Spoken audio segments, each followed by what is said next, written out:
paramedic, I don't think it's safe for a heart to beat this quickly. I was just checking my pulse.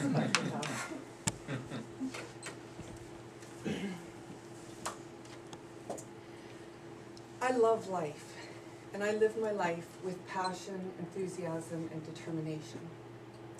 My sister once said to me, Ellen, you always reach for the stars. Sometimes you make it, and sometimes you don't, but you always reach for the stars. So I thought tonight I would just share with you a situation that's happened over the last few months in my life, and just you can see kind of how I live my life and tackle my life. So in February, I was had a friend over for dinner, and he was telling me that he had signed up for a half Ironman on June 6th.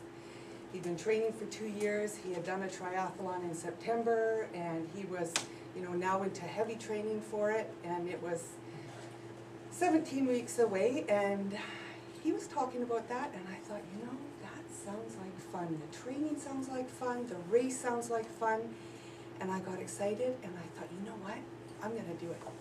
So I got on the internet, and I downloaded a training plan. It was an 18-week training plan, and I had 17 weeks. And I had run a half marathon in October, but I'd been busy working, I'd been busy moving, I'd run a few times, been to the gym a few times, I'd biked a few times, but I was not deep into heavy training by any means. But I thought I'd give myself 2 weeks, and I thought if I could get myself up to the training plan of the half Ironman, then I would sign up for it. So half Ironman is, you swim 2 kilometers, you get out, you hop on a bike, you bike 95 kilometers, you get off the bike, and you run a half marathon. So I started training. Now the biking was not much of a problem, and as a matter of fact, a good friend of mine had given me a $6,000 bike in January because he was moving away to Belize, and he thought it might be stolen down there, so he gave it to me. So I had a good road bike. And the running, I've always been a runner, so that was fine. Now the swimming was a bit of a different story. I can go forever doing the breaststroke, but I hopped in the water to do to go, and I was telling a fellow at the pool, with great hubris, I'm going to do the half Ironman. And so anyways, he happened to watch me swim, and he said, you know what, if you're going to do that, I think you're going to have to do the front crawl. I said, maybe? So I called a coach in Maple Ridge, and I said, I would like to do the half Ironman in June, and I need a coach. So he said, well, come down to the pool tomorrow and I'll assess you. So I got in the water and I swam 2 laps, and he said, well, you have a swimmer's body and you have strong legs. He said, but you're going to have to do the front crawl. You got to get your face in the water. It's like, face in the water? And he looked at me and he kind of rolled his eyes, and then he said, hang on to the side of the pool. So I did, and he said, put your face in the water, blow bubbles. And then he said, now put your head to the side, take your breath, put it back in the water, blow some more bubbles. So I did this, and then he said, you know what? He said, if you want to do this in June, he said, you're going to have to be at the pool 4 times a week. And he said, you're going to have to get your face in the water, and you're going to have to do the front crawl. And he said, come back in a week, and if you're not doing a lot better, I'm just going to shove you off to somebody else. So I didn't actually go back in a week. I waited a few weeks, I think it was about 3.5 weeks, and I tell you, I was in that pool several times a week. I inhaled so much chlorine water into my brain and into my lungs, and I coughed and I sputtered.